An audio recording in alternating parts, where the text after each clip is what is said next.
Tonight at 10, a special report on the intense pressure being felt across the NHS. We have first-hand evidence of the reality of one accident and emergency department struggling to cope with the demand. There's people lined up in corridors on beds. There's people stood appalling here, there ain't even enough seats to sit down. It's absolutely appalling. As the paramedics have to join the lengthy queues, we talk to the doctors about the consequences. The problem is we are taking too many risks now. We're sending home patients that we shouldn't be sending because we know where to put them. We'll have an extended report from Blackburn on the NHS under pressure. Also tonight, the Speaker of the Commons has a message for President Trump. I would not wish to issue an invitation to President Trump. John Bercow said he strongly opposed any invitation to President Trump to come and address Parliament in his state visit. Meanwhile, Donald Trump says his travel ban on 7 mainly Muslim countries is essential, but it's still suspended by the courts. Alistair Cook resigns as England Test captain after 4 years in charge and 2 Ashes victories. And final preparations for the biggest ever exhibition of works by David Hockney. I'm not saying I'm that good, but I'm not that terrible either. In the south, a victim of abuse. The Bishop of Guildford says he was beaten as a boy by a barrister accused of horrific violence against schoolboys. And fighting for Freddie, fundraising for a toddler's cancer treatment steps up as his condition gets worse.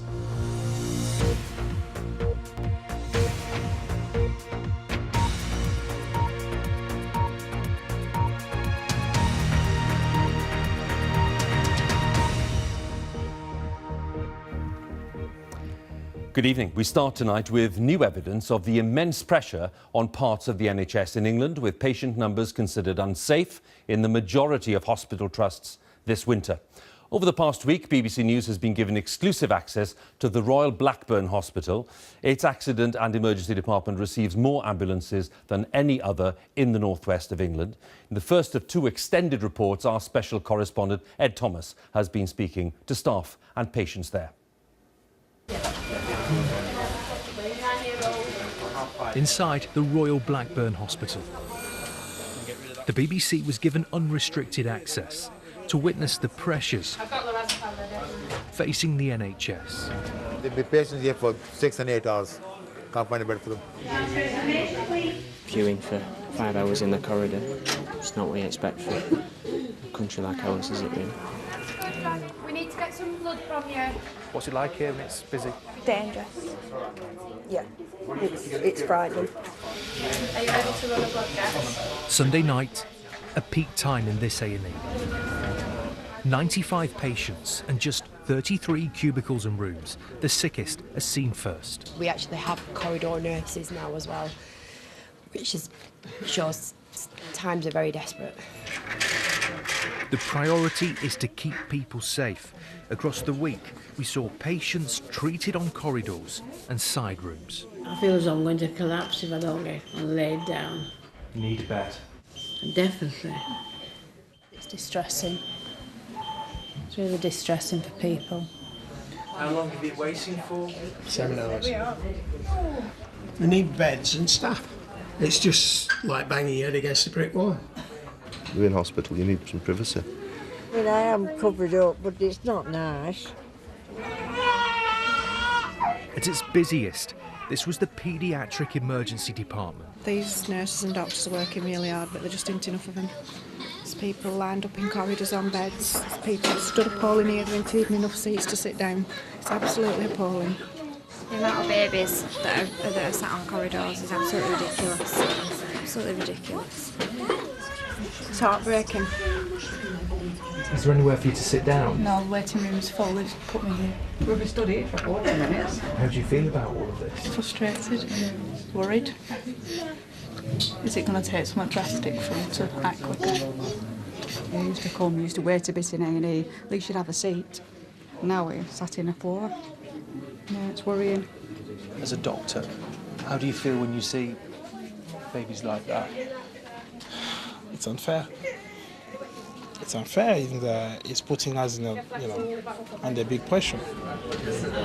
By Monday morning, on average, patients were spending half a day in the emergency department. Just let the staff get on with what they're doing. Those delays are difficult to take for consultants like Helen. I left here at 11 o'clock one night, having referred him into the hospital earlier, so about 9, 10 o'clock. And I arrived back at 11 o'clock the next morning and he was still here. 12 hours in A&E? Yeah, more than. What did that do to you when you came back in and you saw your patient? It was Stop. upsetting. It was upsetting. Because you know it's not the care that you would want your own family to receive. I'm going to go see what I can do to shift beds and create space. Even paramedics queue. During our time here, the A&E only hit its 4-hour waiting target on one day. When you get 12 ambulances in an hour, you know, you're going to have queues like this, and as a team, we work exceptionally hard. Like, it's not that anything's going wrong, it's the sheer volume of people that come. There's only so much that we can do. Has the doctor been in? No. The demands of a modern A&E. More and more older patients arriving with complex acute conditions. And staff say there are increasing addiction and mental health problems. I can't send him home until he's been assessed by the mental health team. To deal with these growing pressures, the A&E has a frailty doctor, Started having sciatica pain 2 days ago. So a GP, and dedicated alcohol and mental health nurses. We see up to 300 people a month, alcohol-dependent patients, most of them. We've got a gentleman who's been here 1,060 times. What's that doing to this hospital? Well, it's 1,060 ambulances, 1,060 attendances. Yeah, I mean, invoices. And then there's Chris. He's homeless, an alcoholic with mental health problems. For the last 3 months since I came out of prison, I've been sleeping in a toilet. In A&E? Well, in the main part of the building. For him, it looks like he's feeling safe here. He can talk to people. So in the morning, he'll be fine. He'll walk out. Is that what A&E is for? This is not what A&E is for, but this is what we've been living in today's world. Facing these constant demands, nurses like Rachel and Laurie. Is this what you expected when you joined? Not to the extent. How we've had it the past 3 months, we've been risking our jobs because we've been working under such a pressure. We're coming in every night, worrying about what's coming in. In the triage, it is just a trained nurse, and it's up to us to decide whether that patient is poorly, if we need a doctor to see them, or whether they can wait on What's a that corridor. like? What's that pressure like for both of you? Scary. Yeah, it is. It's hard. It's very hard. And many here wanted to talk openly. Mind the needle here. Dr. Hack is a consultant. He's worked in the NHS for more than 2 decades. Have you ever known it like this? No. In 26 years? No. We've had pressures every now and then, but no, this is continuous. The problem is we are taking too many risks now. We're sending home patients that we shouldn't be sending because we know where to put them. It's dangerous. Dangerous. What should we do? That's a question for the government to answer, but we need more staff, we need more space. The chief executive here allowed the BBC in to show the realities facing his staff in a hospital that's rated as good. I wanted you to see how busy we are, how difficult things can be, but also in those difficult circumstances, how well those patients and their families are cared for. Is there a point when the pressure gets too much? We cannot say that. I cannot say that. We have to keep our patients safe, and we will continue to do so. But trying to cope with so many patients is pushing some doctors to their limits. I was getting to the end before my week off. What would have happened to you if you did not have that week off? I don't think I could have done the job properly, and I think my patients would have started to suffer. It made me cry. And it never stops. Every day, Come on, Baba, let's go. lives saved in A&E. They've done a fantastic job. Thank you for everything. Thank you. Thank you. You deserve more than you get. That extended report by Ed Thomas. Just 1 week there in one hospital with concerns among staff and patients about funding and, as we heard from the doctor, a lack of resources. And now a BBC opinion poll suggests that 57% of the public share those concerns about the NHS in England. Today, Minister said that charging more overseas patients for non-urgent treatment would provide some extra funding. Our health editor, Hugh Pym, has been taking a closer look. An NHS manager with a credit card machine. It's already happening at some hospitals as they try to claim back the cost of NHS care from overseas visitors who don't qualify for it. You're not entitled to free medical treatment. Charge how much you charge? It's £800 a day. I told the phone, I can't, very sorry. I understand that, but that's what we have to charge, sir. The government, which has been criticised for failing to collect enough money, now wants all hospitals to charge patients not entitled to free care up front for non-emergency treatment. Other countries in the EU, other countries outside the EU, like the United States, like Canada, like Australia, they charge visitors to their country for using health services other than in urgent cases, and we're just doing the same thing. But some argue the sums of money are small and the policy is a distraction from the real issues facing the NHS. What we mustn't do is pretend that this reclaiming of money will somehow solve the problems in the NHS, which are about gross underfunding. We are several £billion short in terms of providing for the needs of the population. So what are the really big challenges facing the NHS? How much of it is down to money? And what sort of resources are needed to deliver the healthcare needs of the population around the UK in the decades ahead? Total healthcare spending across the UK is equivalent to just under 10% of annual economic output. That's below France at 11.1% and Germany at 11%. It might not sound much, but the difference amounts to billions of pounds annually. The number of doctors per 1,000 people is 2.8 in the UK. That's below France with 3.3. The figure for Germany is 4.1. All of that, some argue, shows that the NHS needs higher funding. We could increase patient charges. Trouble is, it's not very fair, discriminates against the poor and unhealthy. And the fact is we already have a system of taxation, income tax, national insurance and so on, which is it's a cheap system to run, to raise the money. It's fair on people.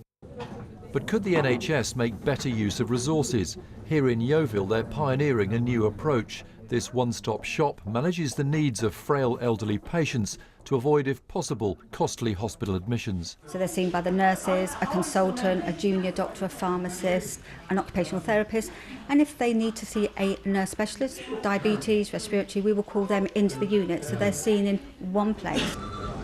Patients' lifestyles and disease prevention can't be ignored as the future of the NHS is charted.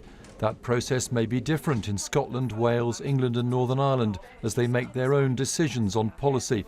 But they're facing similar pressures right now. Hospitals under immense strain, with many patients perhaps feeling let down by failings elsewhere, seeing them as a last resort.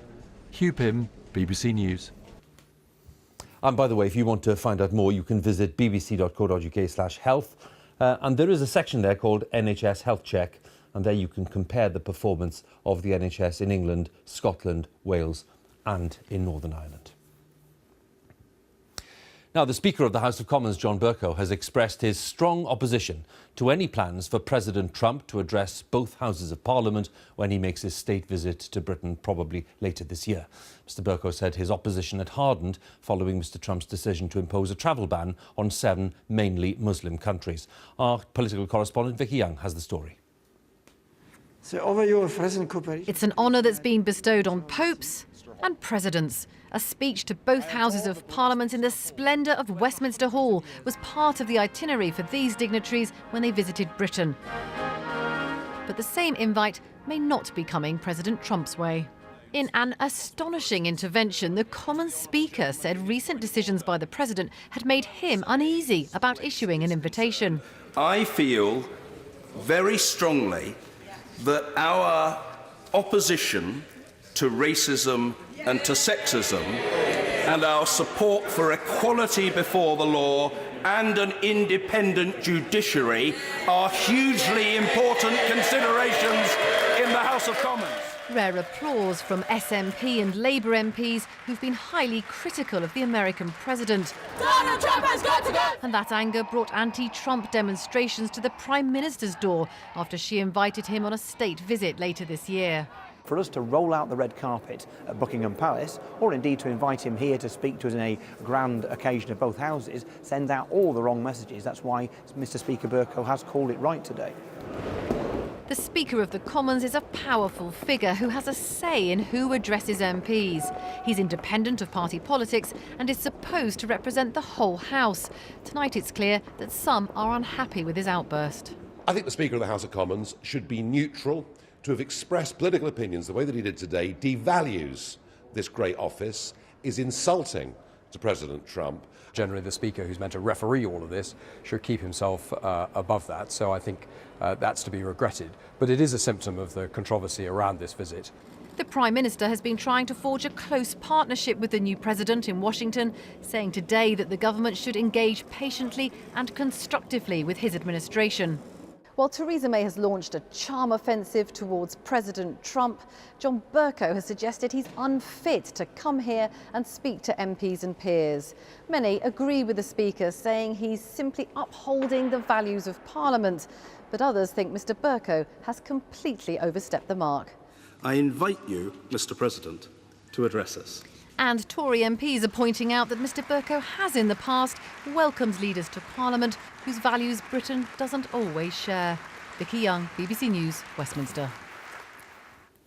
Well, earlier today, Donald Trump was defending his travel ban, which remains suspended by the courts. The president told US military personnel in Florida that the ban was essential to keep out people who, in his words, want to destroy America.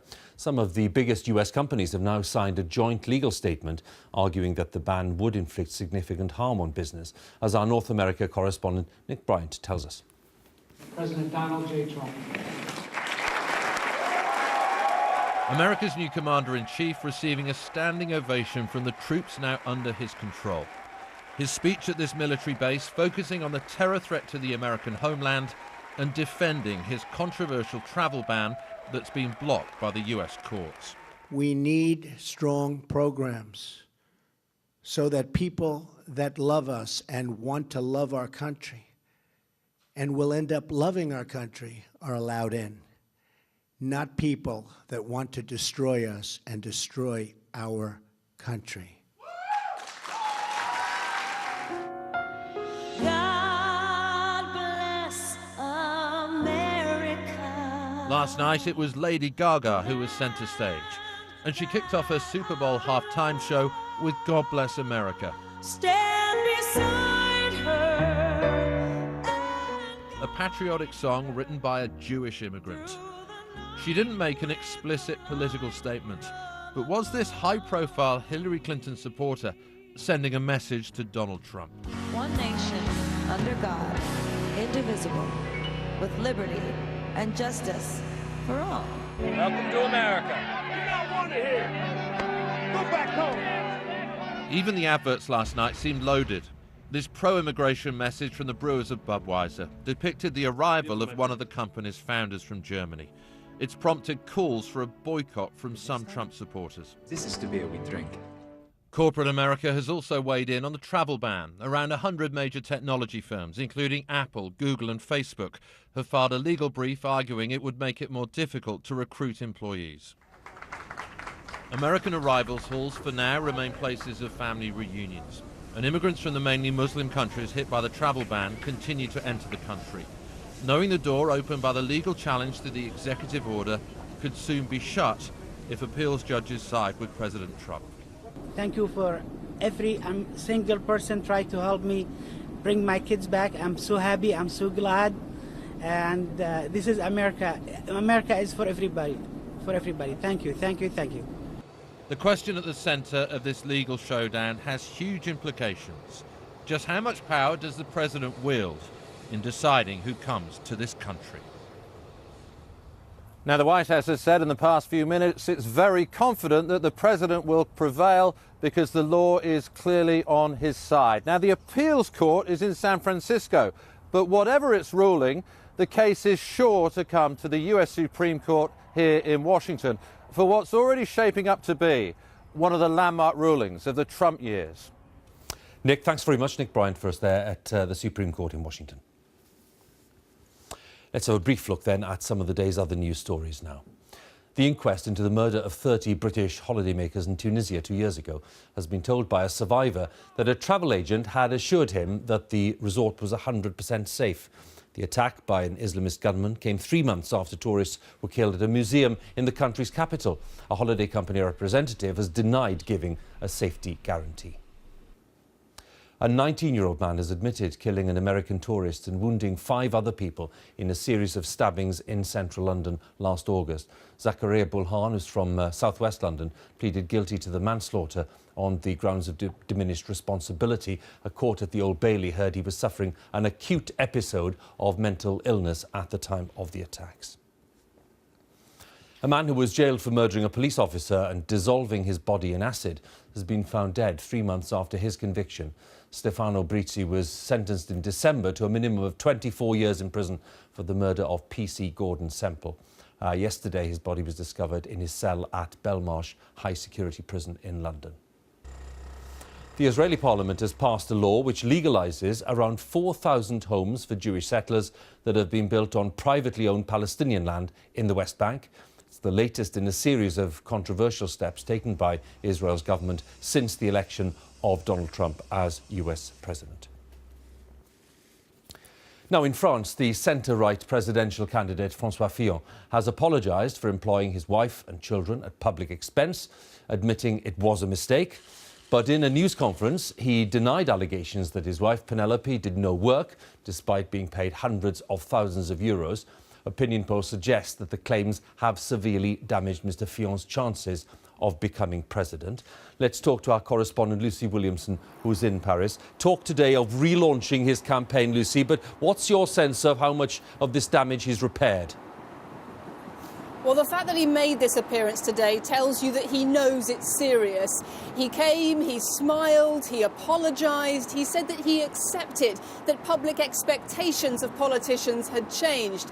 But there was a lot of anger and frustration too. Alongside the apology, he said he felt lynched by the media, that he'd broken no laws, he'd hidden nothing, and he'd done nothing that he thought was unacceptable at the time. And that's where his critics are saying he's out of touch, that while he's talking about this in legal terms, voters are simply talking about it in terms of how a politician can pay his wife that amount of public funds.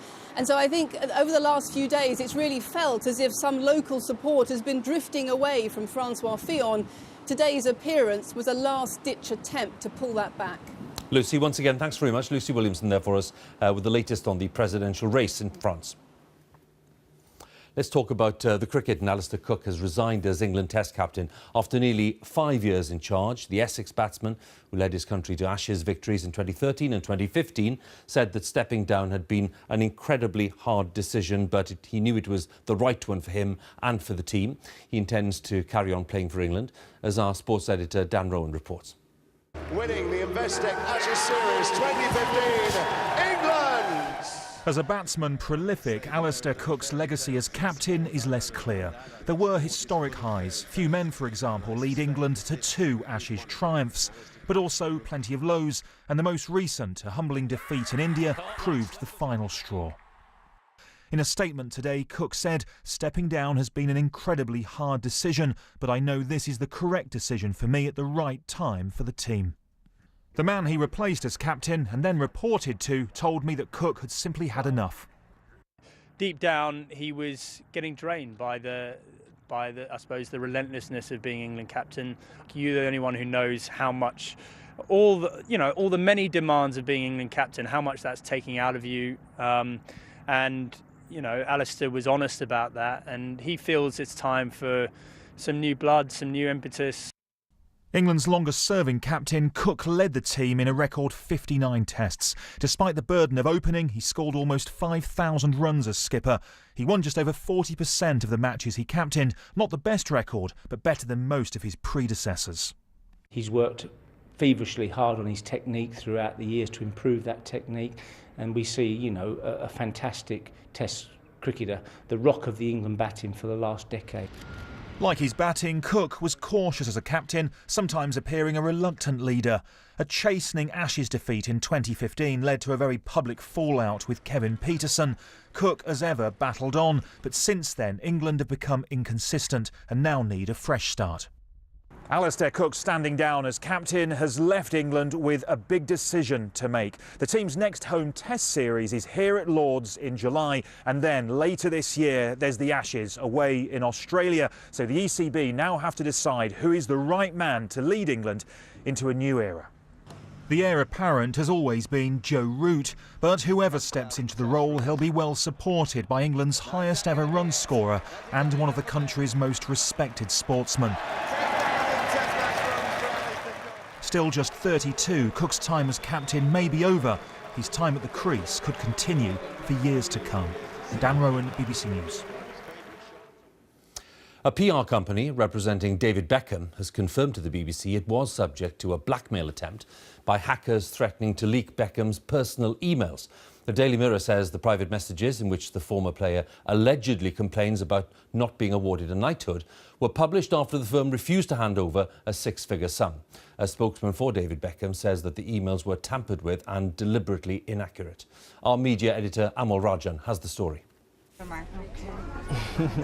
Since hanging up his boots, David Beckham's public profile has been largely about charity work, including his role as a UNICEF ambassador.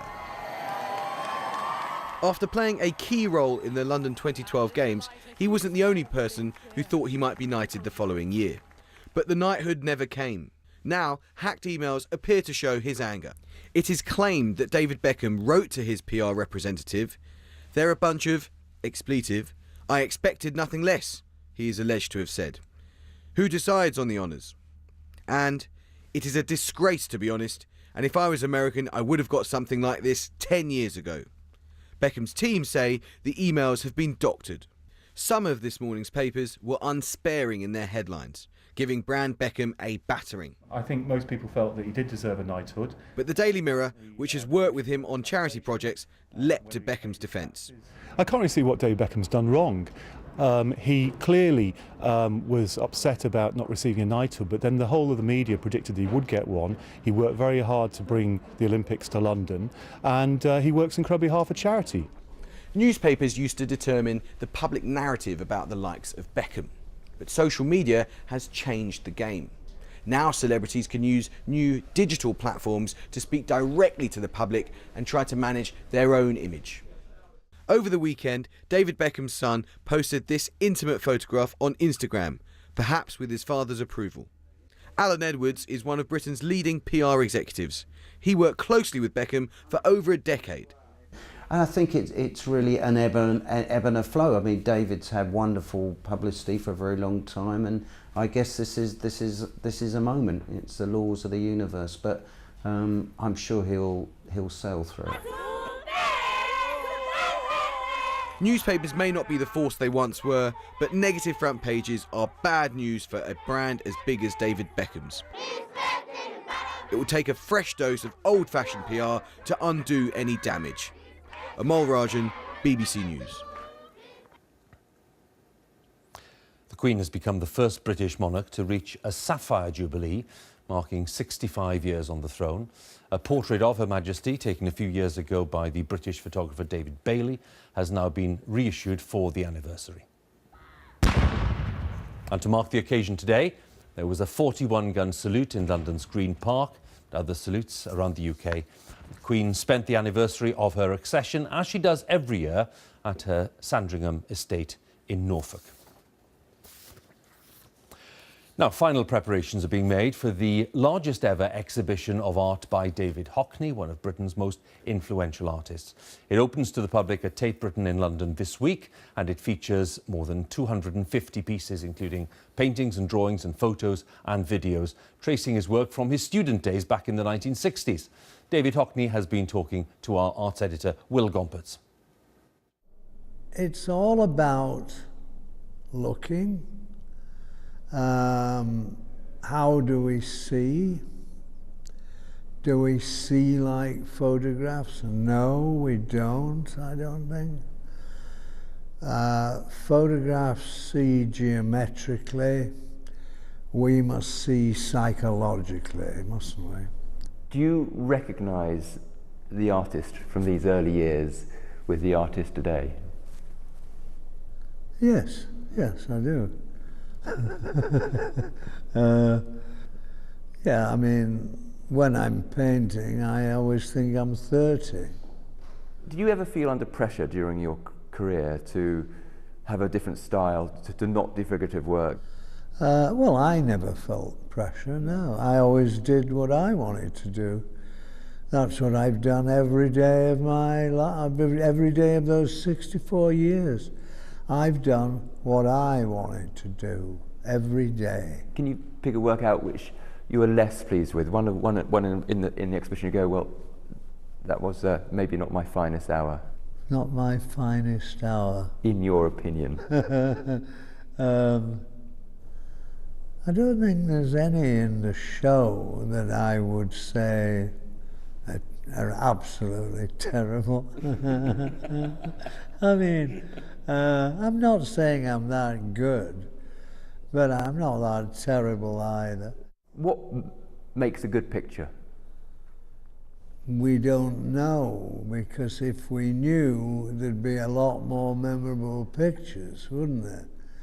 And there aren't that many, and I have done a few memorable pictures. I know this now. When you were painting The Biggest Splash or any of those very famous images, you didn't know at the time that these were going to have the potency that they... No, you didn't. I didn't know. In fact, you're always a little bit baffled why. All artists, especially if they're painters, have to take on art history. Yes. You know, it's a challenge. Yeah. Do you feel you have successfully done that and earned a place among the greats? Well, I think I have done that. I think I've achieved something here. I think so. That was David Hockney there talking to our arts editor, Will Gomberts. A quick reminder that Newsnight's coming up on BBC Two. Here's Evan. We're live in Paris tonight, where the leading candidates for the May presidential election are already slogging it out. It looks like it'll be a battle between a fresh-faced liberal and anti-immigrant, anti-establishment populism. The ultimate showdown. Join me now on BBC Two. That's Newsnight with Evan here on BBC One. It's time for the news where you are. Have a good night.